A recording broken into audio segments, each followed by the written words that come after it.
All right, Chris, Josh, you guys ready to enter the dungeon of the AI? No. Let's go play Crusader Kings. What are we doing?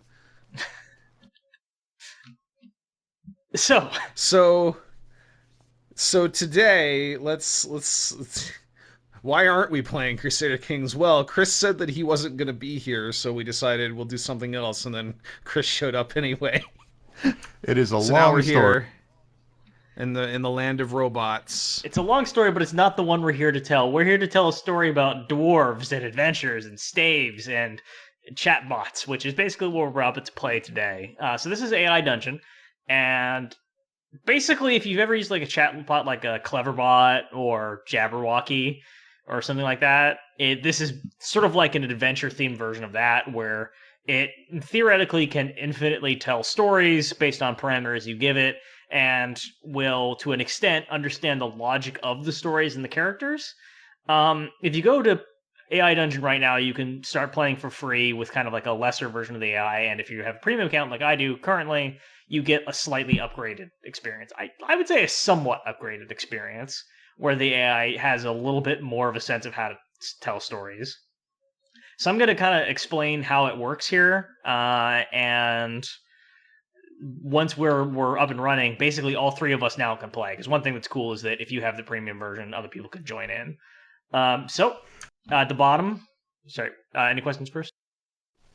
Yeah, I was just wondering, are we all looking at the same text prompt right now? Just out of curiosity. I Absolutely. think so.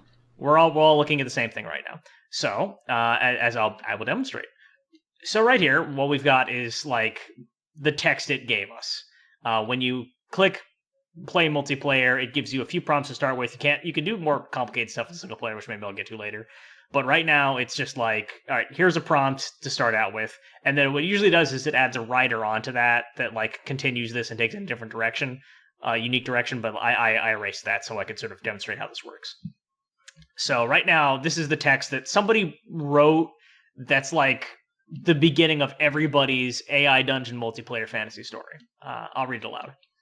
Our story begins with a group of adventurers living in the medieval kingdom of Larian. The kingdom is filled with small villages and thatched cottages and has been relatively peaceful until now. The adventurers are on a quest to find the magical staff of Zalos. Theoretically, we are the adventurers. They walk through the forest and notice a band of mountain dwarves. The dwarves are friendly and offer them food and drink. Then one of the dwarves turns to them and... So there's a few things I can do right now. The first thing I can do is, and the most simple is, I can just hit enter in the prompt bar at the bottom, which will basically just tell the AI, hey, keep telling the story, like, I want to see where you take this.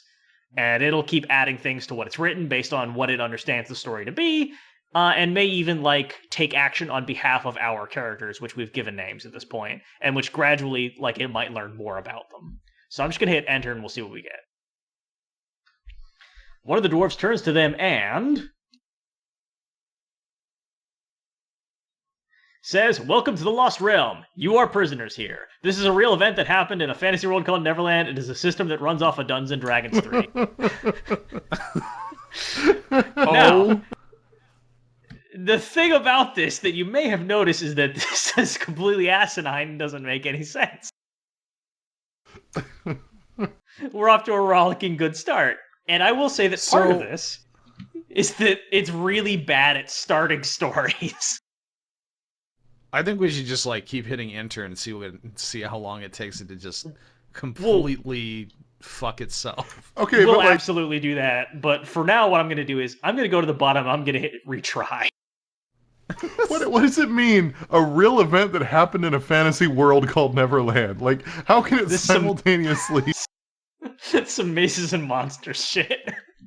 Yeah, some people Oh my went down into storm gutters and attacked each other with rat and swords.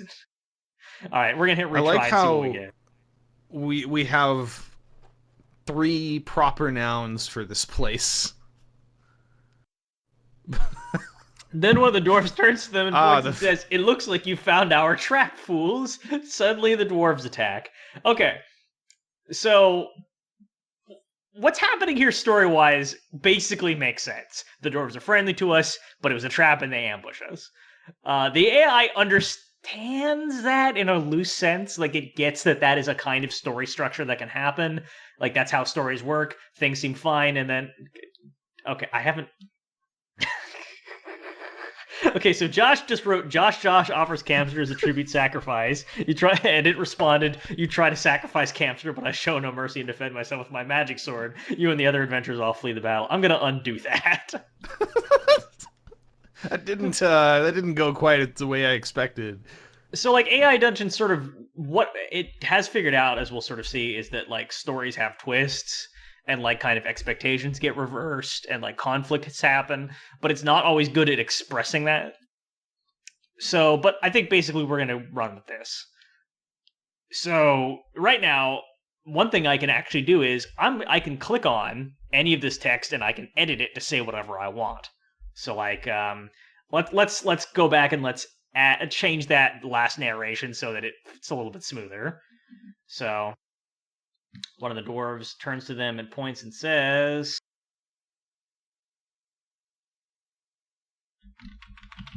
attack. Suddenly the dwarves attack. And it'll change for all of us. Now, basically what this does is the AI makes its future story decisions based on what has previously happened. Wait, they think I'm a goblin? Yes. So if you change what it has said previously, it will make further actions based on that. So Josh offered food and drink. You approach the mountain, and it says you approach the mountain dwarves cautiously and begin. God damn it, Josh! I haven't even finished narrating what you've already done. I approach one of the campers and ask him if he's a goblin. He denies this accusation, yet you notice a red smoke bomb on his person. So our actions are at the bottom. We can type something we do, and we should type it in the third person because that's how multiplayer works. And it'll basically input that as if it's like an adventure game prompt, like use gun on man. It will reinterpret that and come up with a new narration that evokes what it understands to be the essence of that action. You can also switch to say, and it will have your character speak dialogue, and like that is literally understood to be what your character's saying. It doesn't interpret it at all. It just acts like under the like it basically takes that as canon and immediately replies to it. And then finally, there's story, which is the third option in the bar. And for story, you can basically write the same kinds of stuff that it's writing. And it's like, if you don't like the direction it's taking it, and like you want to take it in a very specific direction, you can just kind of like add details or flesh things out to kind of like arrive at scenarios that the AI is unlikely to suggest. So I'm going to erase Josh's trolling here for a second. At least until we can get some more trolling going. So we're going to leave. Sorry, go ahead. One thing I'm noticing is that this really is more collaborative storytelling because I also have the ability to input story elements. So it's not you are a DM who's able to write this. It's sort of us collectively generating a narrative. In theory, how it works... Okay, here's the analogy I would use. Basically, the artificial intelligence is a 12-year-old trying to DM for the first time. And I will say that in some cases, it's actually frighteningly similar to my experience of 12-year-olds trying to DM for the first time. Which is that, like... It's the storyteller and you're playing, but often it will forget things or get confused or say something that doesn't make sense or not understand the rules, and you'll have to kind of like explain things and help them walk it back. Or, you know, we could not do that.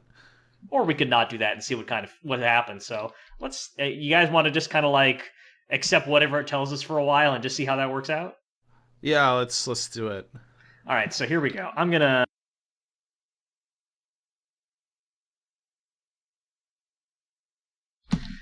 Buttscarn draws his axe and attacks the nearest goblin. Shit, I wrote goblins. So that's an interesting quirk here, that it's going to basically decide that goblins exist in this scene now because it doesn't have the confidence to contradict me. You have died. All right. Well, okay. I guess I'm done. You guys are on your own here. That works out well because I have Ventrilo bound to press to talk, and it's the shift key. I can't really type and talk at the same time. Josh says, should we hold a funeral? A funeral would be nice. You have held several in the past while playing Vanguard. It's a great way to say goodbye. Who will be the one to hold your funeral? Wait. But it's not my... I mean, I guess it's kind of... If I'm the one putting it on, it's my funeral. Your is implied very so multiplayer is basically a hack. They have not developed this feature very well. It's unclear who your refers to at any given time. Campster digs Buckscarn's starting grave. to end early. Campster spends hours digging a grave. He asks you if he should stop when he notices the grave is starting to end early. No, he laughs. It's good for a while longer.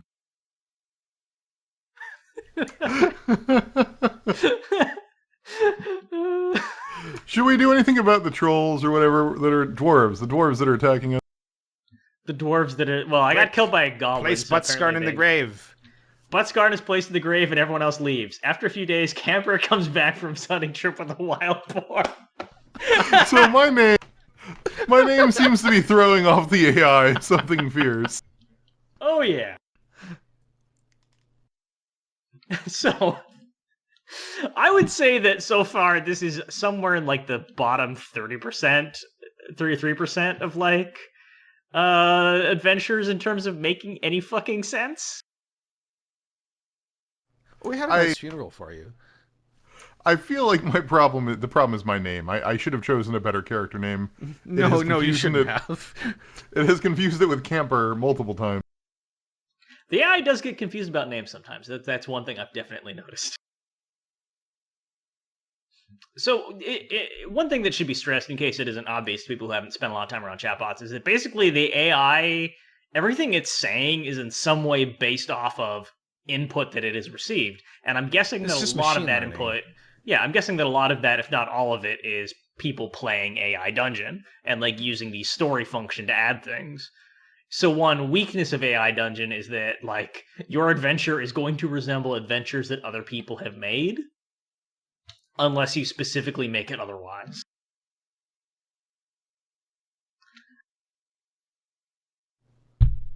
Josh remembers Campster cannot cook. Quick, he whispers, grab the boar's testicles and feed them to him during the eulogy. What the fuck? Wait, hold on. I guess we haven't finished the funeral. Hang on a fucking second.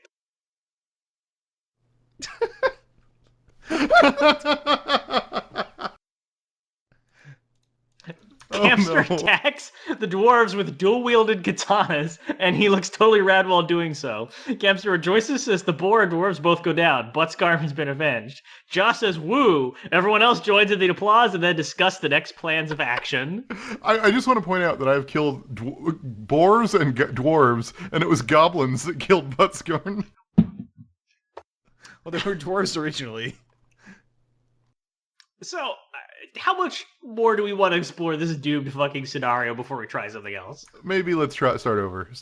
Let's take it seriously. Okay. I'm gonna, all right, here we go. So what I'm gonna do is I'm gonna do a custom prompt. Basically I'm going to type in something that's, like, it actually allows you, we'll maybe get into what they let you do in single player a little later, but like, one thing that you can do even in multiplayer is you can just write your own prompt from scratch. I'm not even seeing what's going on in that scenario anymore. Campster and the rest of the adventurers have lived pretty well. They've received quite a bit from the Dwarf King, so they're enjoying life now. They decide to split up and continue their adventuring careers. That is the end of that arc. That is off for murdering the dwarves.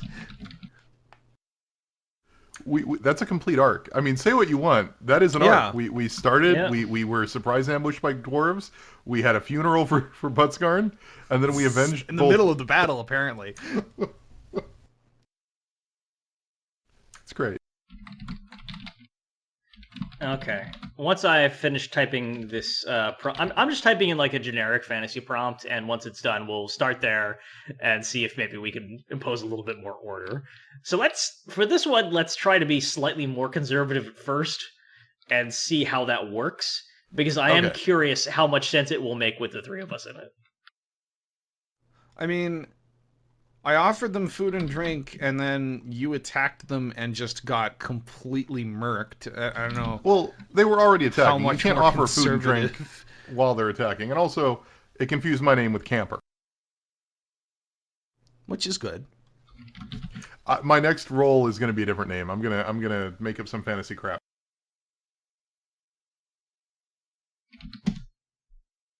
Campster the Second. Okay, here we go. Should we leave this game and join a new one? Yeah, go ahead. Yes, I'm adding a invite code to the thing. So the one thing about this is that despite the fact that it's called AI Dungeon, it is not limited by genre. There are lots of different genres that it already has prompts for, and even worlds for, which we might get into later. Um, and people obviously are doing a lot of stuff using existing intellectual properties because, like, if you say something like "I go to Hogwarts," they'll be like Hogwarts characters, for example, or like I mean, I haven't actually tried that one, but like I've seen people talk about how like Warhammer 40,000 is apparently extremely well represented. Well, that could be interesting, given I know nothing about Warhammer 40k. Yeah, it'd be interesting to see if like it enforces any kind of internal consistency. Probably not, to be honest. All right, so here Also, we are. You guys are all in that game. I'm in there, but I think we should establish at least one rule, which is we take turns responding to the prompt. That way, it's not Yes, just bedlam. yes, and not just keep typing things. All right, so we'll go. Order will be Chris, Josh, me. So right now I'll read the prompt here. I just typed in. This is all the stuff that I've typed in. The three of you are adventurers in a cave deep within the darkest reaches of the Stygian wastes. You are searching these shadowy labyrinths for some sign of the ghost key, a scepter that can bring back the dead. You are currently in a vast dark room with one wooden exit. And here's what it has added. You can hear a nearby roar from one of the many beasts that lurk down here. We need to be careful in caves like this, your buddy says. Presumably one of us is the buddy. Probably should have brought more people with us. Oh, Chris, add whatever you feel need be added to this tapestry. Take your time. So, one thing I'm going to get out of the way here is that there's a safety feature in the settings, which I turned on because how to put this? This game My gets guess, horny. my guess is that conservatively 20 to 50% of premium users use this more or less exclusively for weird fetish cybersex. Fetish AI cybersex.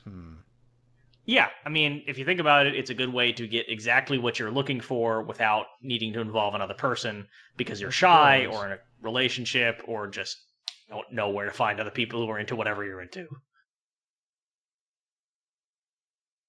Wayne Luxembourg says, the power of the ghost key isn't to be trifled with. We must get it, use it as we intend, and destroy it. Way to stay on topic, Wayne. You're a mark. What? I'm just saying we should stay on task. Wow, this is Chris's character, huh? We're agreed that the you here is definitely Josh, right? Probably. Yes. So is that, All did right, you Josh. use story or did you use do? I use say. Oh, okay, say. Yeah.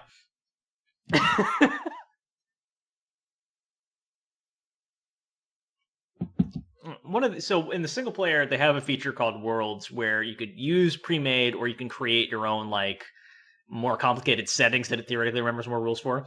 Josh knocks on the wooden exit. The three of you knock on the wooden door. The roar is getting louder. I think they're home, Josh.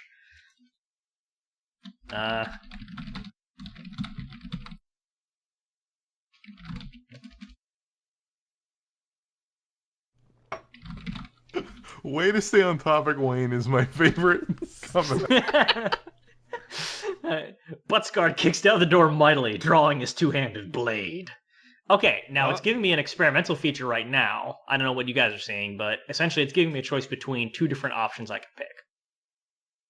Whichever one makes more sense. "'Tis a beast!" Buttsguard shouts, kicking down the door. Buttsguard swings his blade with incredible strength, beheading the dragon as it roars. Well, that was an anticlimax. Great, you beat the dungeon. Awesome. Yeah.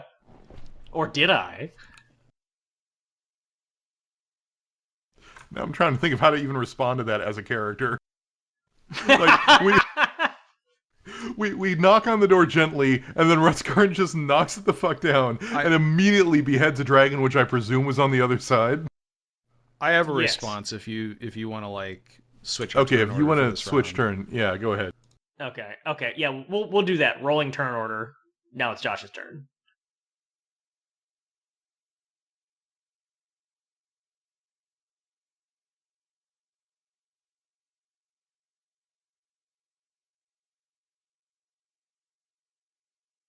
What is it called? Let's change that. Once we've explored this one, I have a few more ideas for things we can experiment with. Josh says, that wasn't a beast, it was our guide! How are we supposed to find the ghost key now? I guess you haven't been down here long, Butskarn says. There are hundreds of beasts down here. Hundreds? Then how did you know to strike down the dragon? I don't know if that... I guess that kind of works. Yeah. It's like we're supposed to meet a dragon here. Like, meet up with him. He was our contact. Right. Butskarn says, I didn't. I was just playing the odds. Playing the odds? Wait, were you rolling dice when you struck? No, I've learned to play dice in my free time, not during a mission. I learned that in my free time.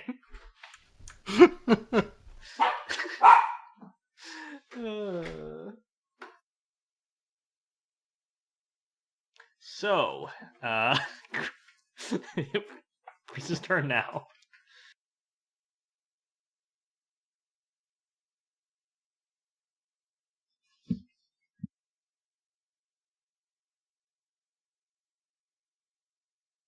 Wayne Luxembourg says, enough bickering! The beast is slain, the pathway clear. Let us proceed towards the ghost key. You begin walking and ascend the stairs. The cave widens, revealing another massive chamber filled with treasure. You spot a scepter lying in the center of the room. We're here. Well, what did we need that guide for anyway, Josh? It's the real ghost key, Josh.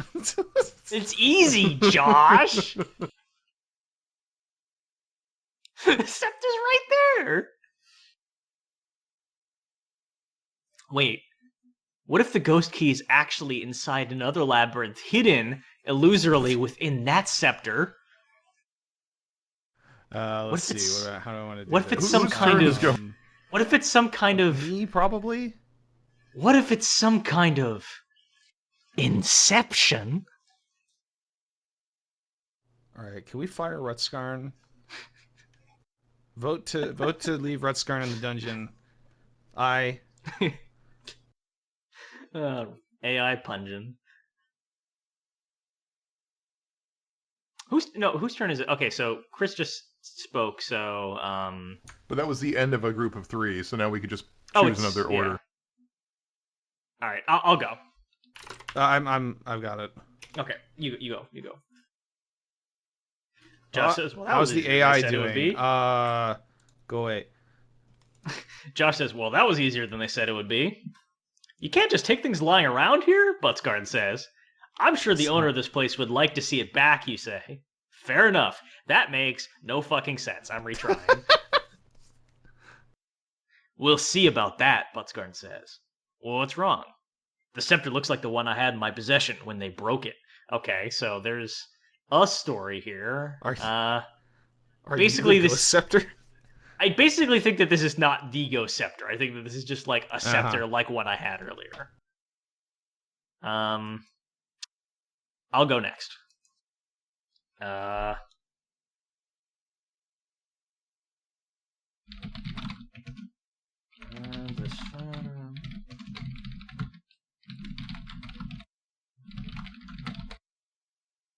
Butskarn cautiously approaches the scepter, watching out for any traps on the floor, which it translates to... We've got to get it, he says. What are you doing, you ask, as Butskarn rummages through his pack. I brought a spare. A spare what? A spare scepter. A spare Here, rib? let me... Hang on a second. It turns out Butskarn had one in his pack the whole time. This whole adventure was for no reason. No, look, we need 2 for reasons. We need to bring someone back from the double dead.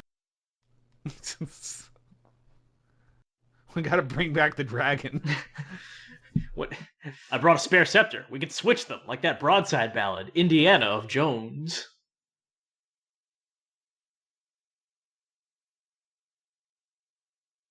Alright, it's your turn, Chris. Yes. I know, I'm trying to figure out how to do... Comma are typing, what?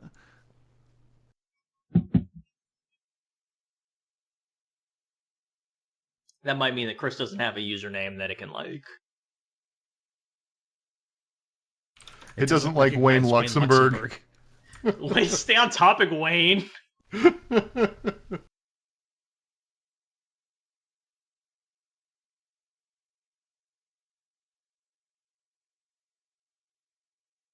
Tension's killing me.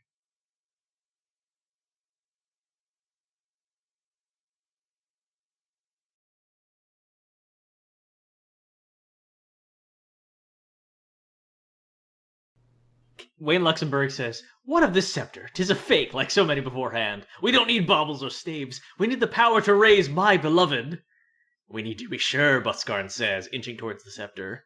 "You're not supposed to touch it," you say. "Oh, I'm sure it's safe." Oh, this is gonna end well.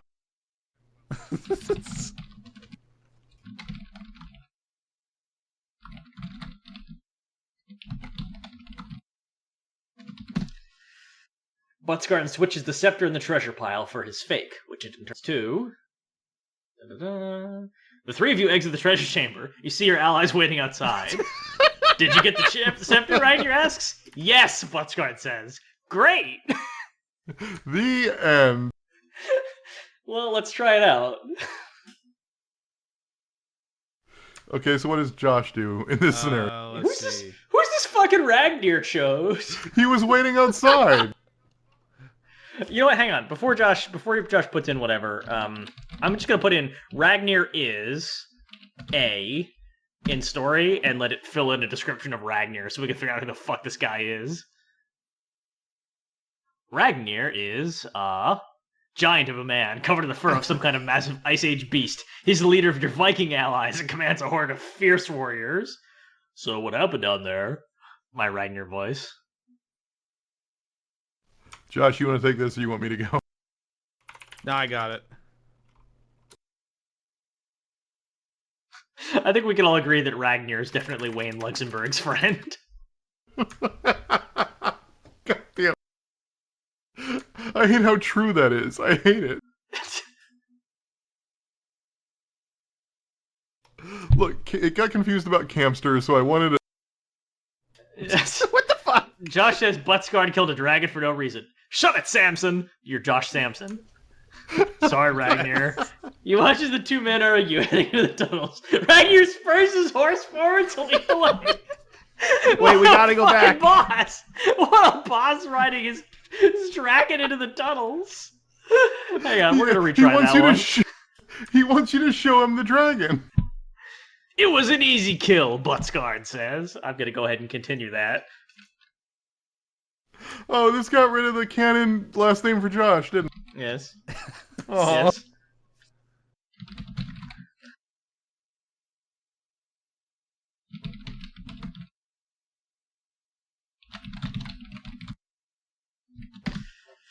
The dragon was puny, feeble, and almost certainly not the guy that Josh Sampson hired. "I hired a dragon." "Ha ha!" Buttsguard laughs. "No, you didn't. You hired a group of actors to play out a scenario to help build atmosphere for the quest." "What?" I'm sorry, what? Hang on. Josh says, "And then you stabbed them." "I did no such thing," Buttsguard says. "Yeah, you say, we were there." "All right, look," Buttsguard says. Let's just hit enter again. I want to see what Buttsguard says. "All right, look," Buttsguard says. "I did kill some of them. I thought they looked a bit too friendly. We have to be careful about mercenaries selling our locations to the enemy, or even just acting as double agents." I have the perfect thing to add to this. "I mean, they're actors. You can't trust them." "But it's an easy mistake to make," Ragnar says.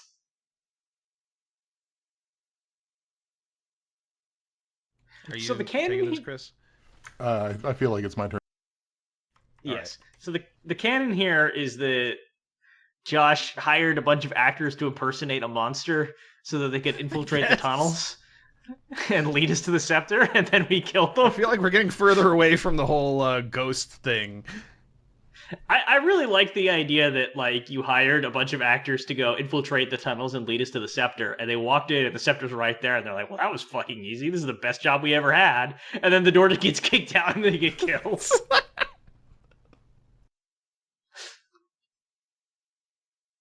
Sometimes life just be that way. Wayne Luxembourg says, "Are you finished bickering? My lost love still roams the limbo between life and death, and it is only the ghost key that can end her suffering and point you to your damnable treasure." Fine, Butsgarn says, "let's get on with it. The treasure's probably pretty obvious, so let's just get this over with." God, you've got such an attitude. Look, I'm trying. I'm trying here to keep us on task.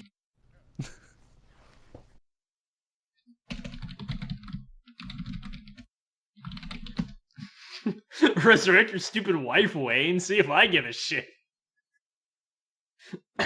What did you say to me? You heard me, Butsguard says. No, I don't believe you said what I think you said. Oh, you'd be right. What? Okay. Josh, what is your input on this? Okay, let's see here. Can I use story to do, like, both dialogue and action at the same time? Yes.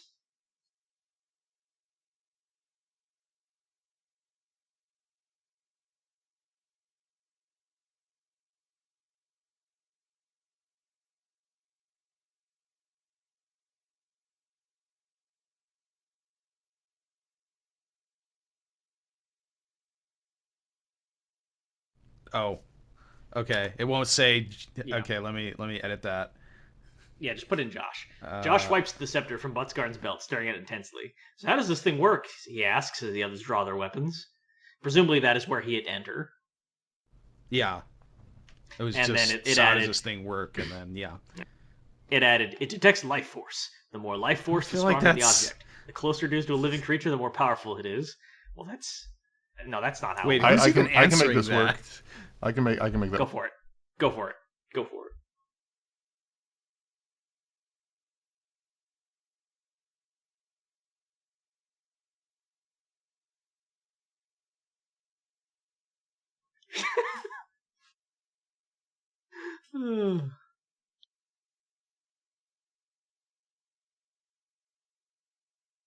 So, I will say that, like, so this game has an in-game currency type thing, which I think you get for free with the subscription models. I don't think you buy it per se, or actually you probably can buy it for money. And one of the main things you could spend this on, besides extra actions per day, is buying, like, pre-made worlds that they have. But I have to say, I'm not super impressed by the pre-made worlds. For one thing, they're all kind of, like, generic and bland. I think that, like, they have a function where they actually have, like, the chatbot create setting elements. And I think they use that. And one thing that happened is that, like, they have a gnomish city called Gnome Reagan in it. And also Gnome Ironforge. Reagan? Yeah, Gnome Reagan and Ironforge, which are both, I think, World of Warcraft locations. Oh, boy. Yeah, and I'm just like, did you guys fucking sell me your knockoff of World of Warcraft Dungeons & Dragons setting? I'm not impressed. Wade Luxembourg says, now we just need to find a sufficiently strong life force. A life for a life. The question is, who do we sacrifice so that I may find my beloved? Ragnar may find new lands to tend, and you may find your riches. The scepter's tip glows faintly blue. Ragnar and Butsgar look at each other and draw their swords. Who will be first, Ragnar says. Jesus Christ, I didn't mean you two. Wait. Yeah.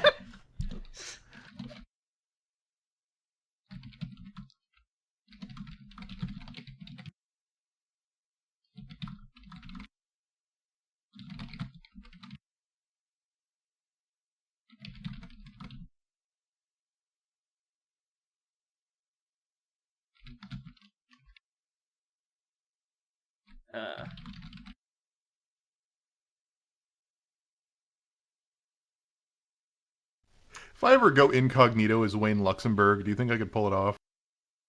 Yeah, absolutely. Oh. Hang on.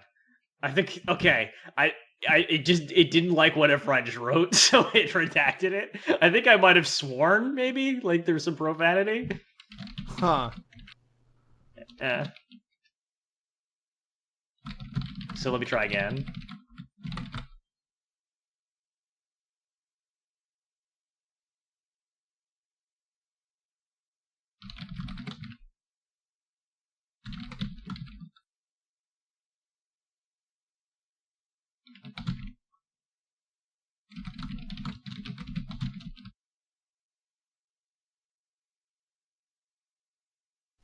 So, Josh, how was your week? Oh, it's Uh, Oh, it put that in his story instead of said. So that doesn't make any sense. what the fuck? Let me... Objections, no, okay, great, die.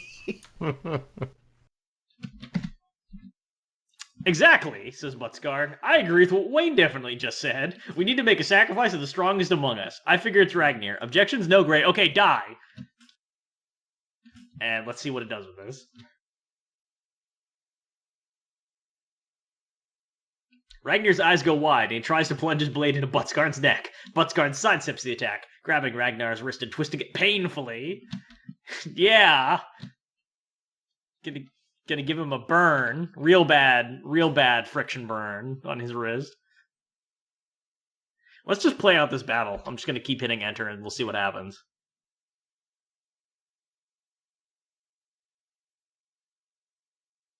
Ragnar drops his blade, and Buttsguard draws his own, longer sword. Before he can plunge it into Ragnar's abdomen, you act. Well, I think we've established that's Josh. Alright.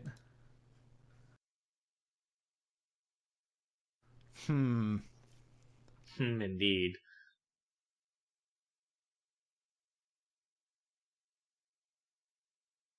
I'd like to imagine Wayne Luxembourg's wife is watching from beyond the pale. Just kind of like... Fuck, I hate my husband's friends.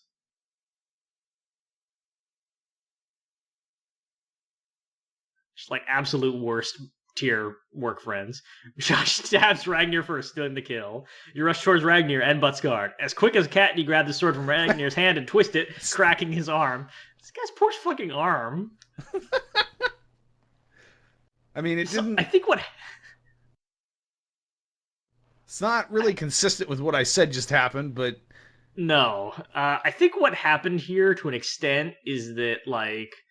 Again, it's using input people give it, and I think people like to narrate fights, and I think that the only fighting move people can think of is, like, you grab someone's arm and twist it so they drop their weapon. I think that this will keep happening as long as we keep fighting. Let's hit enter again. As quick as a cat, you grab the sword from Ragnar's hand and twist it, cracking his arm.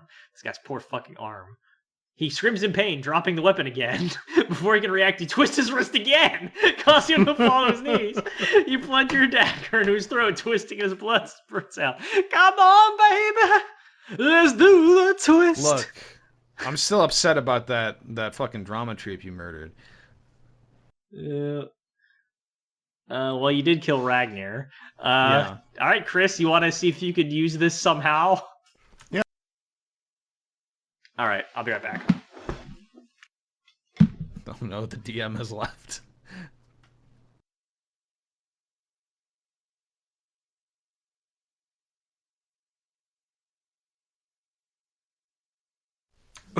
What the fuck?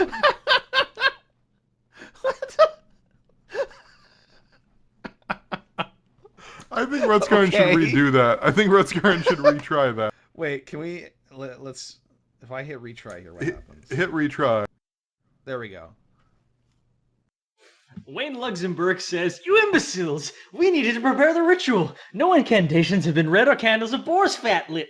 This is blood spilled in vain, and now the Vikings under Ragnar's command will surely hunt us. We must leave immediately." You turn to leave, grabbing a drop pack on the way. You throw it over your shoulder and begin running towards the door. "Come on!" you shout. Well, now we're on the run. I have only one thing to add to this. Yeah, Josh!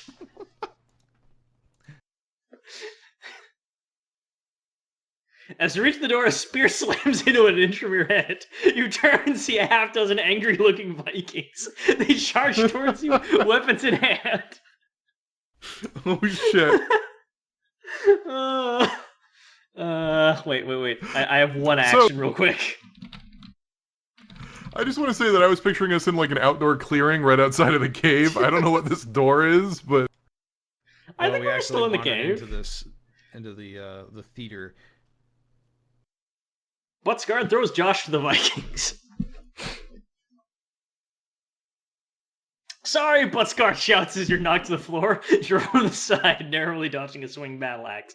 You bring your dagger up, ramming it into the Viking's stomach. Hey, there you go. That's where Josh, right. you got this. Yeah. We believe in you.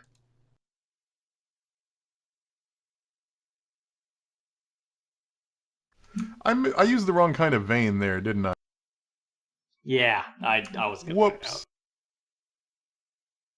It's a pun. It's blood spilled in vain. Eh? Josh says, fine, I guess I'll fight them all myself again. You stand, drawing your blade. The first Viking approaches you, raising his axe. You duck a sword swing, slicing the Viking's calf as he twisted stab through the chest.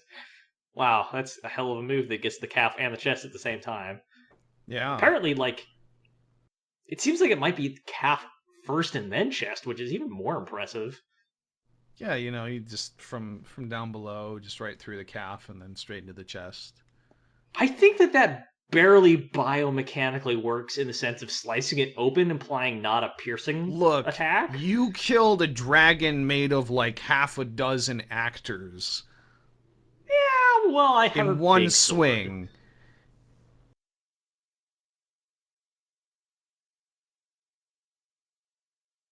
I'm honestly, I got fucking killed by goblins that didn't even exist, so I'm excited to see if Josh can take down this Viking band.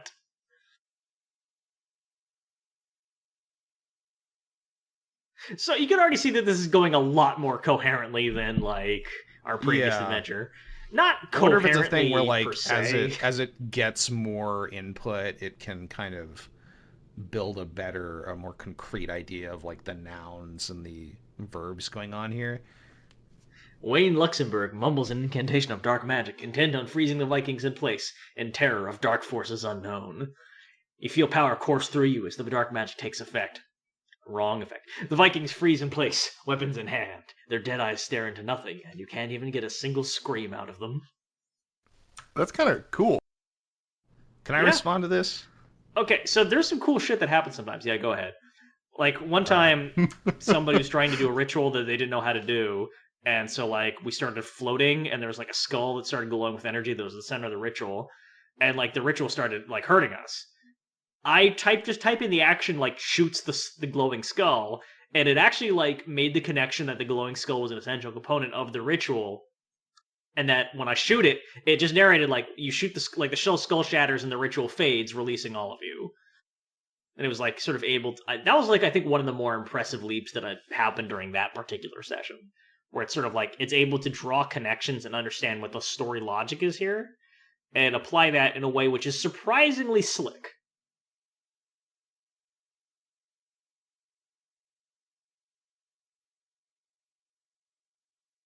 Of course, then Josh will presumably ruin this with whatever he's about to enter. That's what I was laughing at with your "yeah, go ahead." Just the tone of "yeah, go ahead and ruin this." Go ahead and just push this right the fuck over. Yeah. Yeah, I managed to do something cool, but whatever.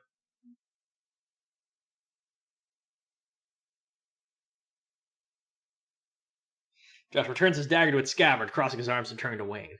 So are you the Prince of Luxembourg, or just someone from Luxembourg? I am the Eternal, he says proudly. And now you may meet my bride, Helga. She is a unique spirit. Best to see for yourself. Holy shit, that mostly fits. Yes. Yeah. All right, let's summon your bride, Helga, I guess. Let's see.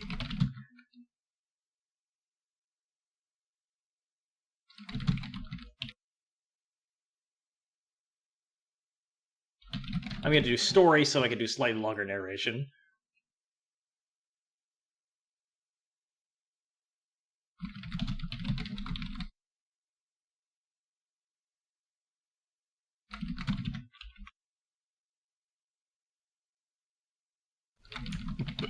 Whenever we get back to Crusader Kings, we need a character named Helga Luxembourg.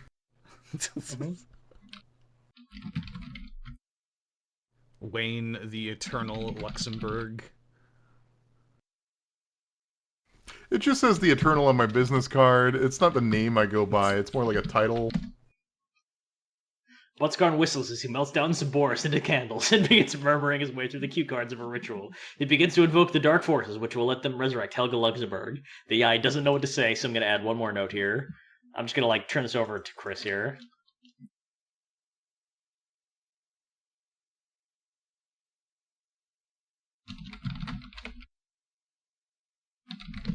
Your move, Wayne. Do the spooky stuff. Wayne steps forward to the center of the ritual. You rest your hand on your sword, just in case something goes wrong.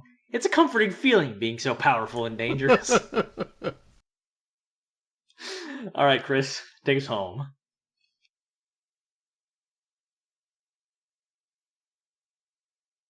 So far in Dungeons & Dragons terms, this is a relatively focused and successful adventure. Yeah, strangely. You can see what I mean, right? Where, this seems like the sort of thing a 12-year-old would run. Where it's yeah. It sort of makes sense, cause follows effect, but not always in a way that's logical. Elements appear out of nowhere and kind of leave just as quickly as, it's not really paying attention. It's kind of punchy, gets overly excited. But, at the end of the day, it's not that bad.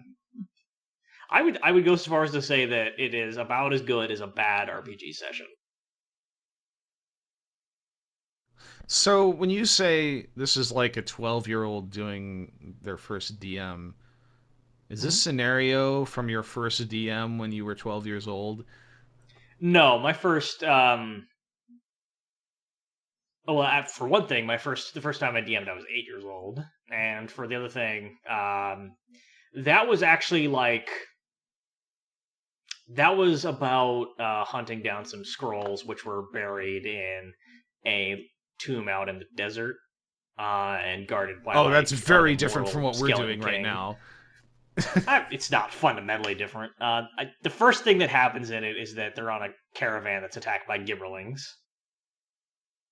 And then, they arrive in a town, they're given a quest, they go to, a tomb in the middle of the desert, they fight their way through, and they end up defeating, a skeleton prince. Why does a skeleton prince live in the desert? Because I liked that one boss from Diablo 1. Oh. Wait, Diablo 1? King Lyric, yeah. Oh, okay. It has nothing to do with the desert. I basically just wanted to steal King Lyric.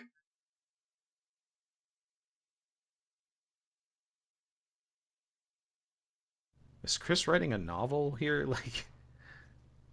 Probably, it's fine. I'm excited. Can't wait to see what goes on. So that was the first. After that, I pretty much only ran published modules and shit until I was 12 or 13. And at that point, my first adventure was significantly more complicated than this. Uh-oh. Wayne offers up a few of the Vikings paralyzed in fear. His long wait was finally over, and Helga would soon be back in his arms. Buttscarn and Josh share a nervous glance. They would be wealthy men soon. Hey, remember that part? Oh, wait, this is Chris. Never mind. The three adventurers chant the incantation. Wayne from memory and the others on small cards, and as Wayne raises the ghost key to the sky with a brilliant flash, Helga Luxemburg stands before them. Ah, my love, he whispers, you've made this sacrifice worth it. I'll remember you forever. Now we can be forever, and his eyes widen as the creature takes form. So is that all you, or did... I was up until before them. Stands before them was the last of me. So I wrote a lot, and it wrote 2 sentences.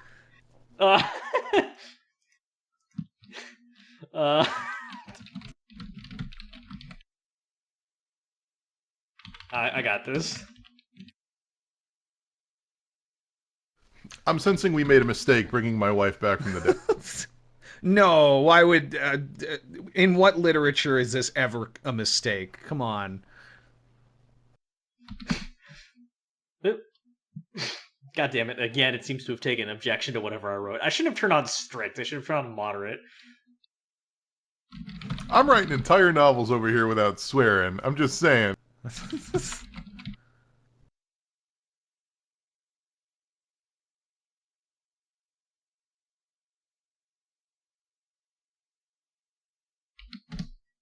Buttsguard doesn't even wait for the apparition to take form, just swings at it whole hog while hooting like a gibbon. Buttsguard's axe cleaves into the ethereal body of the ghostly woman. God damn it. Wait a minute. Hey, wait a minute. It was saying the creature takes form here. It can't just, walk that back and say it was a woman. Maybe he was excited. That's sexist and imprecise. Let's see. A sickening crackle like something dying in pain and horror, and bright white light blinds you a moment, then silence.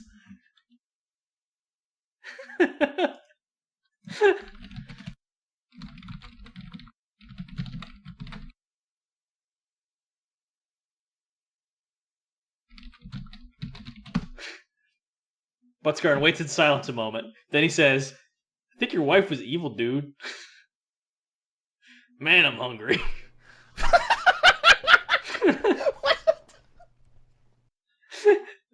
Whoever was typing an action before, I think you should go now.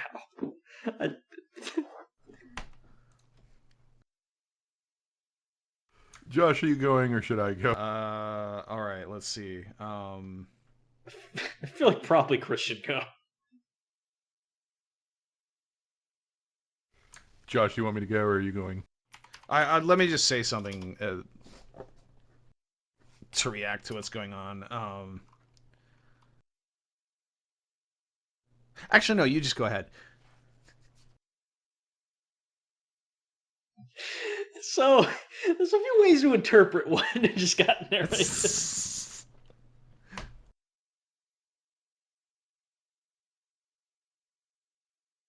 One thing I do like about AI Dungeon is that unlike actually, with a real I do human have DM, something you'll have I to could feel. respond here.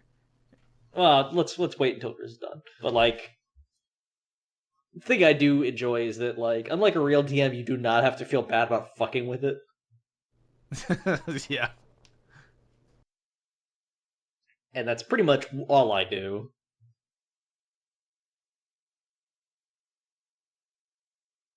Just kind of stress test it with increasingly bizarre scenarios.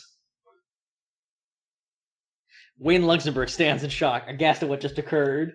A moment passes without sound. A white fear runs through him as he turns and grabs Buttsguard by the collar, but then he breaks. As tears begin to stream down his face, he looks Buttsguard in the eyes and asks, How did you know? Shut up, Buttsguard says, shoving him off. It was just a guess.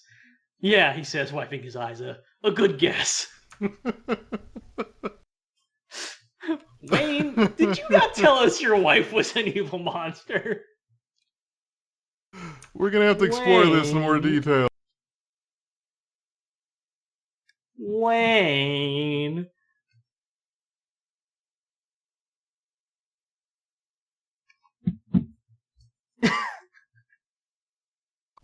I like the idea that it was a guess. It's just, I don't know, I saw you summoning your dead wife and I thought that was probably more likely a demon, so I killed her.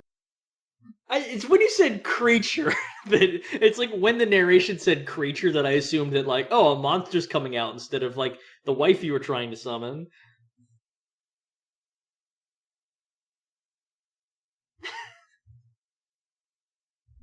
But then it corrected back to ghostly woman.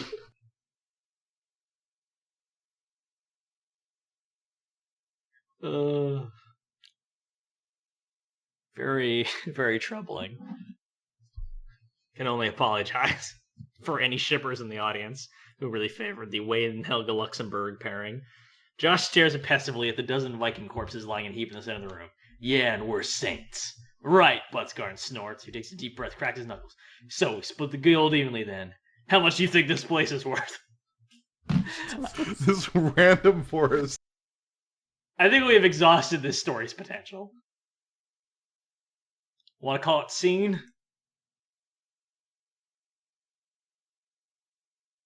I'm fine with whatever you want to do. Yeah, let's call scene. 55 minutes here, so. Let's do one more quick thing. 1 second. Is this going to be Bedlam versus the controlled story we just did? Yeah. This is. I think it's safe to say that we're not going to be taking this very seriously. Let's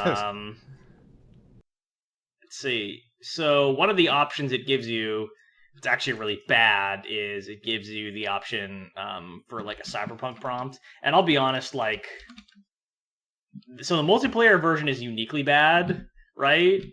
But like, even the one that exists as the single player version, like as the pre-baked, is also pretty half-assed. This kind of sucks to say because it's kind of like there's no way to say it in a way that isn't like insulting, but it really feels like that like making the prompts that the pre-baked prompts they provided was not a high priority, like that there's not good. Anyway, so go ahead and join the game I just sent you. Oh right. But I went ahead and put in let me know when you guys are in.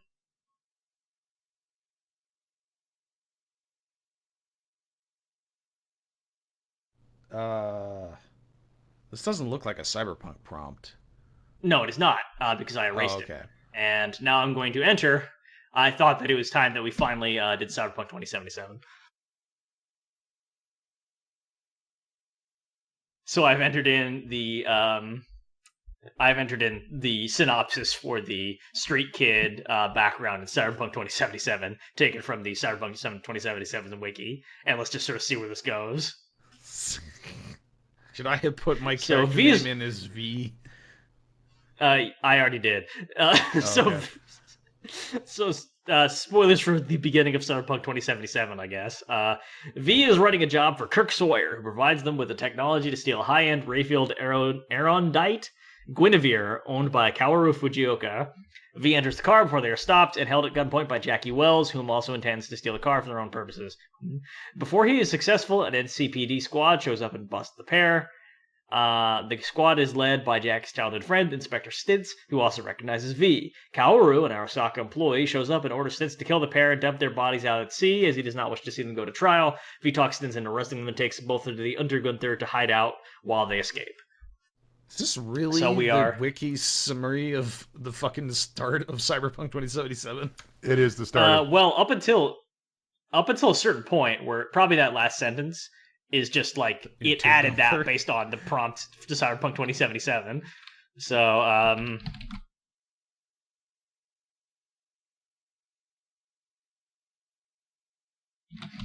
So V uses their cyber-ogs to bust out of the Untergunther. Is Untergunther from Cyberpunk 2077? V puts the Untergunther security systems to test against the police, who are held off by Gertrude and her men. I don't know. Okay. Let's see. Maybe it'll come up with a better story than the beginning of Cyberpunk 2077. Wessel gets the doors open and V slips out, heading to the nearest transit station. They catch a train and are immediately recognized by another passenger, who takes a picture of them and sends it to the news networks. They disembark at the next stop where they're swarmed by reporters as well as police. They arrest the man who took the picture and force their way through, find a car to steal, and drive to the airport. Wait, we became cops? V makes it to the airport and, seeing no other choice, steals a plane and flies to Cuba. The plane is painted like a giant advertisement for cigarettes, so nobody notices until it's too late. So this is the shitty dream I had about Cyberpunk 2077 one time. V lands at a small airstrip on a rugged coastline, where Kaoru picks them up in a helicopter. They spent a few weeks in tropical paradise, but V's paranoid guilt soon forced them to move on. They call Dell, befriending an Islamist terrorist cell planning attack against Arasaka.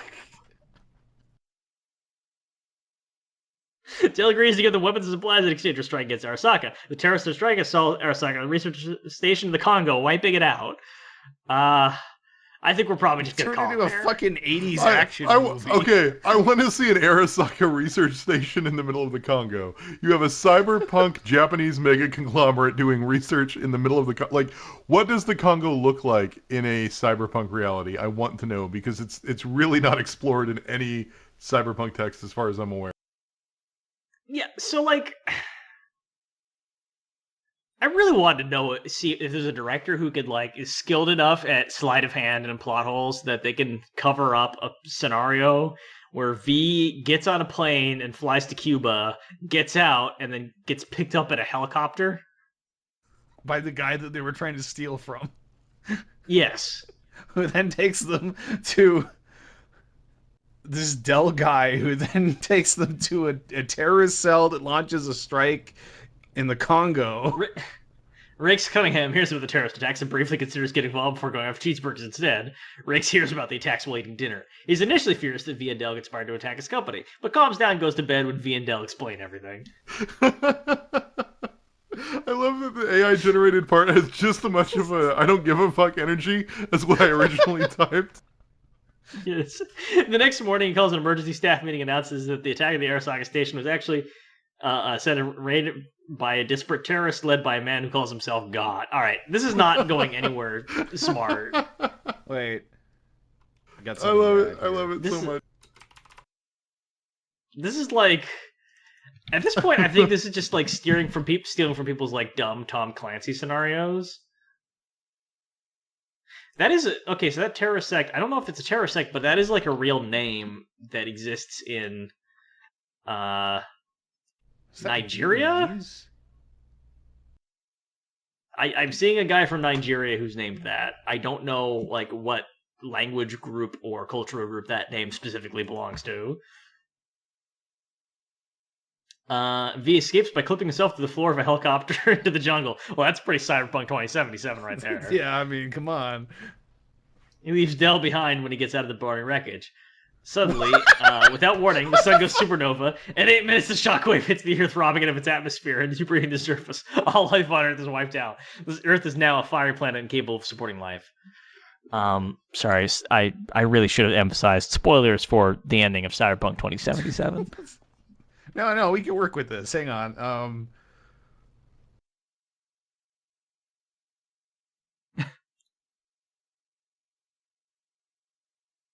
Yeah, I'd like. So there's a scenario set that is like spy, like detective spy, which it's actually really shitty, like in how it's thought out, like a prop category, because there's like, and I think it's like spy or espionage or something is like the tree name, and then it's like spy, detective, doctor, patient or something. It doesn't make any sense. Anyway.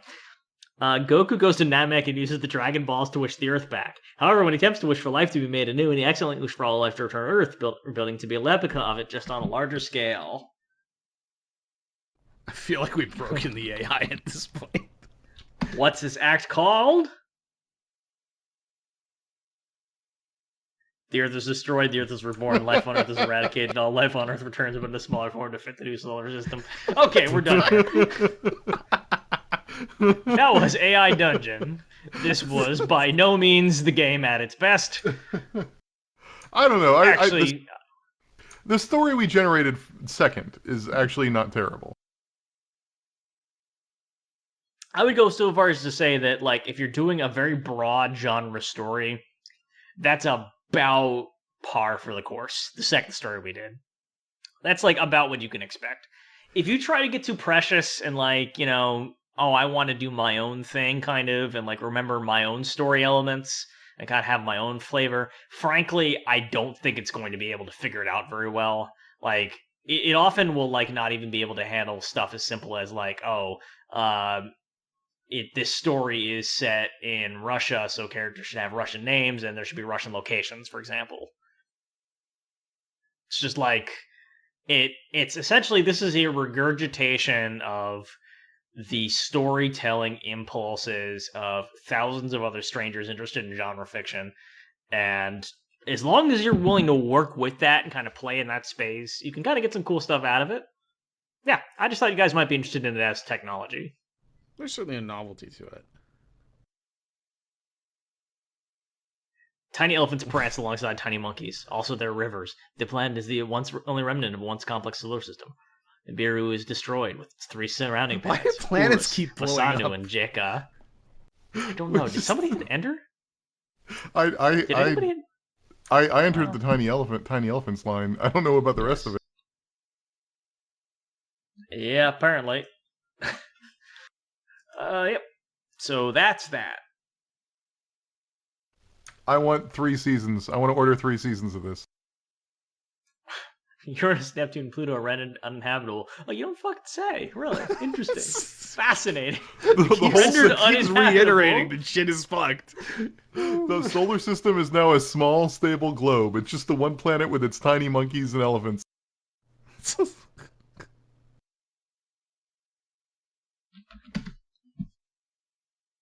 But it was all a dream. No.